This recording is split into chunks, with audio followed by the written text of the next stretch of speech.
साथियों, स्वागत है आप सभी का एक बार फिर से। तो जैसा कि हमने प्लांट हार्मोन्स में मोस्टली मैंने कवर कर दिया है, ऑक्सिन, जिबरेलिन, साइटोकाइनिन, एथिलीन तक की स्टोरी हो गई है। अब आपका जो 2 हार्मोन्स बचे हुए हैं, तो अब उसको हम एक-एक करके देखेंगे। और यहाँ पे जो आज हम पर्टिकुलर डिस्कस करने वाले हैं, वो आपका जो टॉपिक है, वो आपका एब्सिसिक एसिड है, जो कि आपका एक बहुत ही इम्पोर्टेंट प्लांट हार्मोन है। यहाँ से भी क्वेश्चन्स एग्ज़ाम में पूछे जाते हैं।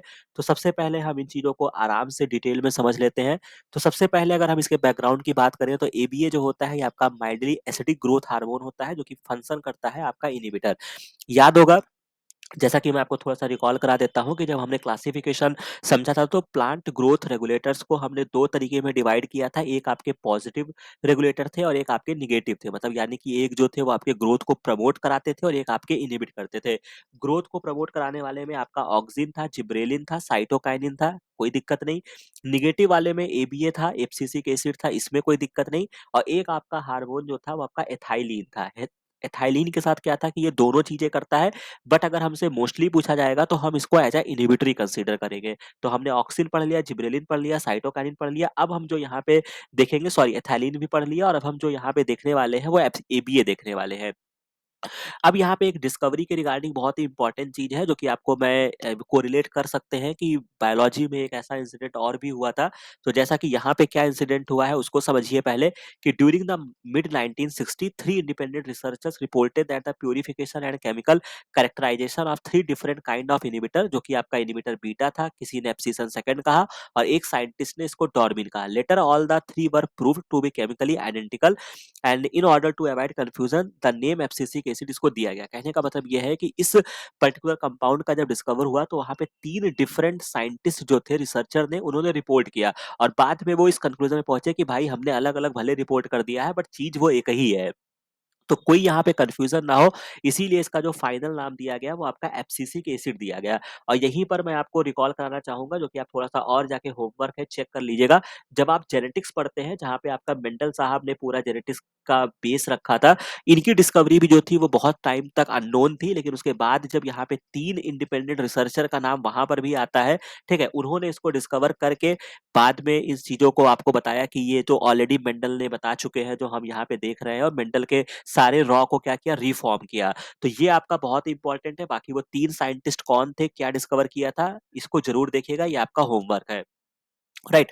अब ये कहाँ पे पाया जाएगा, अगर हम अकरेंस की बात करते हैं तो ये आपका डोरमेंट बड या सीड में पाया जाएगा, कोई दिक्कत नहीं। प्रिकर्सर जो होता है ये इसका वाइलोजेंथिन होता है, जो आपको याद रखना पड़ेगा। इसके अलावा निगेटिव हार्मोन है, एब्सिसन को प्रमोट कराएगा, कोई दिक्कत नहीं। डोरमेंसी को बढ़ाएगा, इसी वजह से क्या है, आपका ग्रोथ इनिबिटर हार्मोन है, डोरमेंसी को इंड्यूस करता है, इसीलिए इसको डोरमिन भी कहा जाता है। और चूंकि ये आपका क्या करता है, जो कि आपका एक तरह से भी आप इसको जाकर देखेंगे कि आपका जिब्रेलिन का एंटागोनिस्टिक हार्मोन होता है।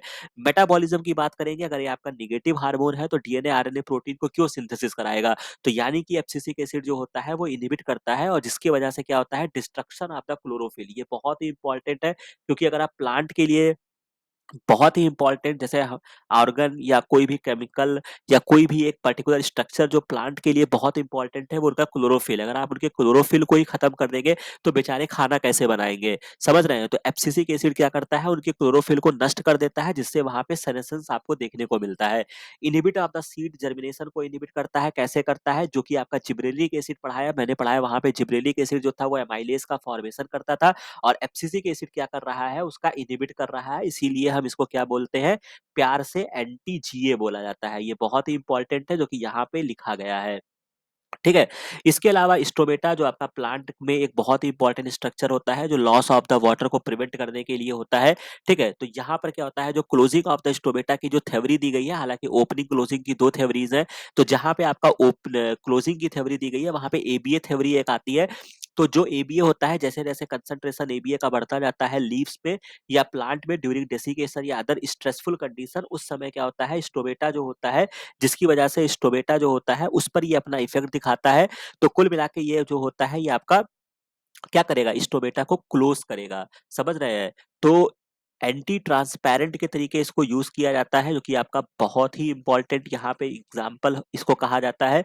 और इसके अलावा also known as a anti transparent, यानी कि ट्रांसपायरेशन को क्या करता है, इनिबिट करता है। और एक चीज और याद रखिएगा, एबीए जो होता है ये आपका नेचुरल एंटी ट्रांसपेरेंट है, ये बहुत ही इंपॉर्टेंट पॉइंट है, याद रखिएगा। और इसके अलावा कोई और दूसरा अगर आपसे पूछा जाएगा कि दूसरे एंटी ट्रांसपेरेंट एजेंट का नाम बता दीजिए, तो एक होता है आपका पीएमए, ये याद रखिएगा, पैरा फेनाइल मेथाइल एसीटेट, हाँ शायद ये नाम होता है, एक बार इसको वेरीफाई कर लीजिएगा। पीएमए याद रखिएगा, ये आपका होता है दूसरा एंटी ट्रांसपेरेंट का नेम मैंने बता दिया। तो यहाँ तक बात आपको समझ में आ गई। तो सिंथेसिस ऑफ एबीए जो होता है वो स्टिमुलेट हो जाता है ड्रॉट कंडीशन में, वाटर लॉगिंग कंडीशन में। इसी वजह से इसको हम क्या बोलते हैं, स्ट्रेस हार्मोन भी कहा जाता है। तो यानी कि इसके आपको कई सारे नाम पता चल गए। क्या क्या नाम पता चल गए? डॉर्मिन पता चल गया, ठीक है। एंटी जीए हमने समझ लिया, जिब्रेलिन का एंटागोनिस्टिक भी कहते हैं, और स्ट्रेस हार्मोन इसको कहा जाता है। और नेचुरल एंटी ट्रांसपेरेंट इसको कहते हैं, और दूसरा जो एंटी ट्रांसपेरेंट है वो आपका पीएमए है। तो यहाँ तक बात समझ में आ गई। अब थोड़ा सा अगर और गहराई में अगर आप जाना चाहेंगे तो एबीए कैसे इनिबिट करता है। तो एबीए का जो इनिबिशन होता है, बेसिकली जब आप स्टोमेटा को जब आप पढ़ते हैं, तो स्टोमेटा जब ओपन होना होता है तो वहां पे पोटेशियम कंसंट्रेशन का बहुत ही इंपॉर्टेंट रोल होता है। और ये पोटेशियम जो थ्योरी है, मैं यहाँ पे इसको भी समेट देता हूँ, याद रखिएगा। मोस्ट एक्सेप्टेड थ्योरी जब आपसे पूछा जाएगा for opening of the close stomata, ठीक है, ओपनिंग ऑफ स्टोमेटा के लिए जो आपकी मोस्ट स्टेबल एक्सेप्टेड थ्योरी है वो आपकी पोटेशियम आयन वाली थ्योरी है। और इसको देने वाले साइंटिस्ट जो है वो आपके लिबिट नाम के एक साइंटिस्ट है, आसानी के साथ मिल जाएगा। तो एब्सिसिक एसिड जो होता है ये यही पोटेशियम को क्या करता है, इनहिबिट करता है, समझ रहे हैं। जिससे क्या हो जाती है, गार्ड सेल्स जो यहाँ पे होती है, आपको पता होगा गार्ड सेल्स जो होती है यहाँ पे स्टोमेटा के ओपनिंग एंड क्लोजिंग में बहुत ही इंपॉर्टेंट रोल प्ले करती है। तो कुल मिला के उस पर अपना इफेक्ट डालता है। तो ये इंपॉर्टेंट पॉइंट्स है, बहुत ही एक एक पॉइंट बहुत इंपॉर्टेंट है एब्सिसिक एसिड का। किसी भी एग्जाम में आपसे डेफिनेटली पूछा जाएगा, कोई इसमें संदेह नहीं है। तो बहुत ही अच्छे से पढ़ लीजिए। इसके अलावा अगर मैं दूसरे बुक्स की तरफ गया और मुझे और भी जो एक्सप्लेनेशंस मिले, जो एब्सिसिक एसिड के बारे में खास बातें हैं जो आपको पता होना चाहिए, उसमें जो सबसे इंपॉर्टेंट चीज है, ये आपका हायर प्लांट्स में पाया जाता है, मॉस में पाया जाता है। डोरमेंसी को रेगुलेट करता है, समझ लिया। स्ट्रेस के कंडीशन में एक्टिव होता है, इसको समझ लिया। बाकी कोई भी आपका केमिकल होता है वो आपका या तो सिस फॉर्म में होता है या आपका ट्रांस फॉर्म में होता है। तो बेसिकली एबीए याद रखिएगा, ये जो आपका फॉर्म होता है, जो इसका एक्टिव फॉर्म जो होता है, ये आपका सिस फॉर्म में होता है, ठीक है। तो ये आपके लिए इंपॉर्टेंट चीज है। अगर बहुत अंदर तक जाएगा तो ये याद रखिएगा, सिस एब्सिसिक एसिड जो है ये आपका एक्टिव फॉर्म है। इसके अलावा एप्लीकेशन में मैंने आपको एंटी ट्रांसपेरेंट वाला बता दिया कि application of minute quantity of ABA जो होता है, अगर आप किसी पत्ती के पर अगर आपने एबीए लगा दिया, उसका लेप लगा दिया, तो क्या होगा, ट्रांसपायरेशन इनिबिट हो जाएगा। डोरमेंसी को क्या करेगा, यही डोरमेंसी को प्रमोट करेगा, कोई दिक्कत नहीं। तो यानी कि यहाँ पर जो आपका एबीए होता है ये आपका एंटी ट्रांसपेरेंट होता है, डोरमेंसी करता है, एब्सिशन करता है, dormancy of the bud seed आप देख सकते हैं, मेटाबॉलिज्म इनिबिशन करता है, सीड जर्मिनेशन करता है, and closure of the stomata. यहाँ पे इसका बायसे का जो है वो शायद यहाँ पे हट गया है मेरे से, ठीक है। तो उसके रिगार्डिंग मैं आपको टेलीग्राम चैनल पे इसका बता दूंगा कि इसका बायसे क्या होता है, ठीक है। फर्दर अगर हम कुछ और पहलू पे अगर हम बात करते हैं, तो जैसे कि कभी भी कोई भी चीजें अगर साइमल्टेनियसली इफेक्ट शो करती है, साथ साथ काम करती है, मिलकर काम करती है, तो उस इफेक्ट को हम सिनर्जिस्टिक इफेक्ट कहते हैं। और जब कोई दो चीजें एक दूसरे का अपोजिट काम करती हैं, तब उसको हम एंटागोनिस्टिक कहते हैं। तो अगर हम सेल डिवीजन की बात कर ले, तो सेल डिवीजन में हमको ये देखने को मिलता है कि ऑक्सिन और साइटोकाइनिन दोनों ही सेल डिवीजन को प्रमोट करते हैं। इसी वजह से हम इनको सिनर्जिस्टिक इफेक्ट शो करते हैं। एप्सिशन जो होता है, इसमें आपके एथाइलिन और एबीए दोनों ही रिस्पॉन्सिबल होते हैं। और यहाँ पे एंटागोनिस्टिक आपको याद रखना होगा, बहुत ही इंपॉर्टेंट है। डोरमेंसी जो होता है, एबीए जो होता है, ये डोरमेंसी को इंड्यूस करता है, याद रखिएगा। और जिब्रेलिन जो होता है उसको इनिबिट करता है। एपिकल डोमिनेंस ऑक्सिन के बारे में हमने पढ़ा था, और साइटोकाइनिन इसको इनिबिट करता है। और सेनेसेंस जो है ये आपका ऑक्सिन प्रिवेंट करेगा, और एबीए जो होगा वो उसको एक्टिवेट करेगा। तो यहाँ तक आपको कोई कंफ्यूजन नहीं आई होगी। तो हमने यहाँ पे एबीए को भी समझ लिया, बहुत ही आसान में आपको समझ में भी आ गया होगा। और बहुत ही इंपॉर्टेंट चीजें जो एग्जाम में क्वेश्चंस बन सकते हैं, उन चीजों को मैंने कवर कर दिया है। और थोड़ी बहुत चीजें मतलब और भी बची हुई हैं, उनको भी हम नेक्स्ट पार्ट में कवर करेंगे। तो आशा है कि ये पर्टिकुलर चीज आपको समझ में आ गया होगा। और बाकी लक्ष्य जेआरएफ चैनल पे अपनी बात रख सकते हैं, कुछ भी चीजें हैं वहां पे बताइए। तैयारी करते रहिए जोर शोर से, क्योंकि एग्जाम बहुत ही नजदीक है। और अच्छे से कंटेंट यहाँ पे अवेलेबल है, उसको पढ़ के जाइए।